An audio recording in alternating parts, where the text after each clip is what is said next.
tell you what he said about Hillary. You can't? I can't. Why don't you just whisper it to me, just between you and me? She's a bitch. All right, let's go ahead and go to Brian in Wisconsin. Brian, you're on the air. Go ahead. Hey, Alex. Good to talk to you. Thank you, brother. Thanks for calling. Thanks. I was just curious if you remember that Connie Chung interview of Newt Gingrich's mom. Oh, when she was so when she was so mean. Yeah, well, Connie wanted to know what Newt thought about Hillary, and Connie's mom said, "Well, I can't tell you that." And Connie said, "Oh, come on, you can tell me. It's just between you and me." And then Newt's mom goes, "Well, he said she's a bitch." I don't know if I can say that on the air or not. But I remember that. And then Connie Chung's ratings went from bad to almost zero, and she got fired. Or they put her to like magazine shows, which is how they put them out to pasture. You're right. And now her ratings, Megyn's, have gone from 6 million to 3.5. They say they're looking for an exit of her. And they're saying it. But even the New York Post is saying, or the New Yorker is saying, before Megyn Kelly, Connie Chung was the female anchor Trump hated most. So are you about to say what I think you're about to say, that this will be her Waterloo as well? Well, that's what I was thinking, because that's what happened to Connie Chung after that. That really turned off a lot of people. Well, I know this. Even liberals everywhere hate Megyn Kelly now. I mean, everybody could see it was totally edited. It was a joke. Yeah. Maybe that's something you guys could do, is make a video comparing the two interviews. I just wrote down what you said. You know, is Megyn Kelly the most deceptive interviewer ever? And then, like, coming up, look at Connie Chung. Look at, who was the lady that got caught editing the gun video so they sounded like morons? Katie Couric. Who is the most deceptive? Let me ask you, is it Connie Chung, Katie Couric, or is it Megyn Kelly? Well, I don't know what to say. I'd have to say Megyn Kelly. And we're not bashing women here. There are other deceptive reporters, but it coming to mind for being the most deceptive and lying to people off record and not being off record, it does seem like they're kind of the queens of this. Who's another really deceptive reporter that's a man? I mean, a lot of the men will just tell you, you willing to take a hard interview? I'm coming down there. And then they come into a hard interview and kind of edit stuff, but nothing like a woman does, at least from experience. I mean, do you think that's right? Do they use the fact that they're a woman so they're allowed to cheat? Is that some liberal feminist thing? What do you think? I have no idea. I can't think of a man being that deceptive in that way. Now, yeah, Wolf Blitzer just pretty much agreed with, you know, shooting the congressman. You know, he kind of had the guy on to say he's not evil. He was just sick of politics. And Wolf Blitzer's like, well, here's your opinion. And kind of nods his head. You know, Blitzer at least lets us know what he thinks. He's horrible. He's evil, but he's moron. No, Brian Williams, he's worse than all three women. Brian Williams, I think he's the worst. If you just joined us, we had an amazing caller on that brought back a piece of ancient history I'd forgotten about in like 1994, 1995. Connie Chung is interviewing Newt Gingrich's mother and then says, this is off record between you and me. During the filming, what does he really think of Hillary? Well, he thinks she's a bitch. And then that blew up in her face, and she ended up losing her anchoring job over it because the ratings went away. The same thing happened to Piers Morgan when I went on his show. His ratings were almost gone 2 weeks later. The same thing has happened to so many of these people. And I think that we are seeing MSM's Waterloo, their fall, because they're still so arrogant and they don't learn new tricks. Whether it's Brian Williams saying he got shot down in a helicopter when he didn't, and all the other lies. Or whether it's Connie Chung saying, oh, this is off record, don't worry. Or Megyn Kelly saying, I promise it's not a hit piece. I promise we won't edit it. I promise I really like you. I'm obsessed with you. And, of course, I knew it was going to be a hit piece. I wanted to see this, that she'd lie like that. We put the tape out. So who is the most disingenuous? Who is the biggest liar in MSM? We should have a contest where people put out different videos and show the different lies and then have folks vote online at Infowars.com. But I'm going to post a clip later of that call if you just tuned in so you can hear it to Infowars.com.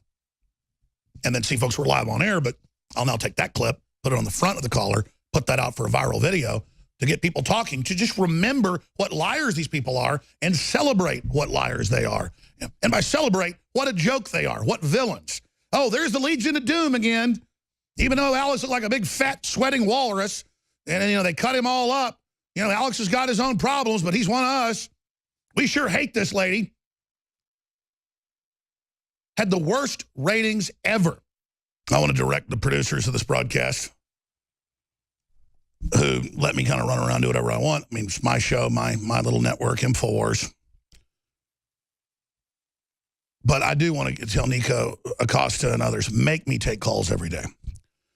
Because when you take calls every day, you get better callers, and they bring up so many wild cards and so many angles we forget about to put some perspective in of how much these news anchors get caught lying. I mean, I would never tell somebody, I'm going to do a soft interview with you, and I'm going to make you look good, and I'm going to be nice if I wasn't going to do it. I don't tell people that. We call up and say, come on, we'll ask you hard questions. You'll have as much time as we do. Don't be a coward. After they start saying, no way, I'm not going to dignify you by coming on. I'm not going to lower myself to your level. Oh, I get it. You can't debate me. You can't actually have a discussion live on air. So I live live on TV, live on the radio. Doesn't mean it's perfect. Doesn't mean it's not a train wreck sometimes, but it's real. Everybody knows what I'm like live. They know when they see that Megyn Kelly piece, it's a train wreck by design, where I'm a gibbering, stilted, addled moron challenged by the mighty Megyn Kelly. Megyn Kelly had no appeal to me. It was super boring. It was work I had to do because my gut told me to do it. I felt nasty when I got home that night because it was just such a joke to interface with the old, rotting facade of globalism. But look how far these arrogant pieces of garbage have slid. Back in Connie Chung's day, 20 years ago, in her heyday, she had on average 20 million viewers every night. Now the nightly news has 5 on the major networks. And what happened to Megyn Kelly? For 2 weeks, the biggest item in the news cycle. Bigger than Comey, bigger than Russiagate, bigger than it all. It was Alex Jones, Megyn Kelly. And they use it as a way to demonize me and attack me. But MSM is so discredited, all it did was make giant crowds of people actually come and tune in. And now suddenly, groups that didn't even like me are liking us, and our audience is just swelling. We've never had listeners like this at this time during the summer. This is like a November-size audience. November's the hottest time in talk radio. Ask anybody. People are out, they're shopping, Christmas is coming up, it's cool, but politics is going on. There's always big battles in Congress, getting close to year end. October, November is the hottest time of talk radio. And we have more listeners right now than we had in 2015 at this time. Sure, our peak was the 2016 election. It was just unbelievable. It was ridiculous. Totally viral. 87 million people that tuned in and watched in 1 week. Previous was about 30 million. The new high, 87 million. The new high, 40-something million. And I've never been sitting here in June with 45, 50 million listeners in a week. And here's the deal. More media requests than I could ever do in a lifetime. One of the biggest shows out there that I always go on is Coast to Coast AM, probably the second or third largest radio show in the world. 10 million listeners a night, for real.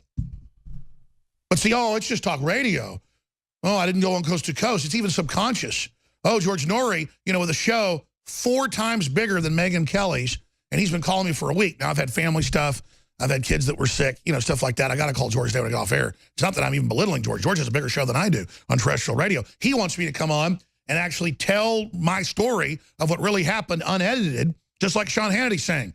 So, yes, George, I'll do it. I've had a lot of family stuff and things, and I just want to apologize to George Norrie and to Tom Danheiser that, You get a call, you mean to make it, then you forget, then you collapse at 9 o'clock at night.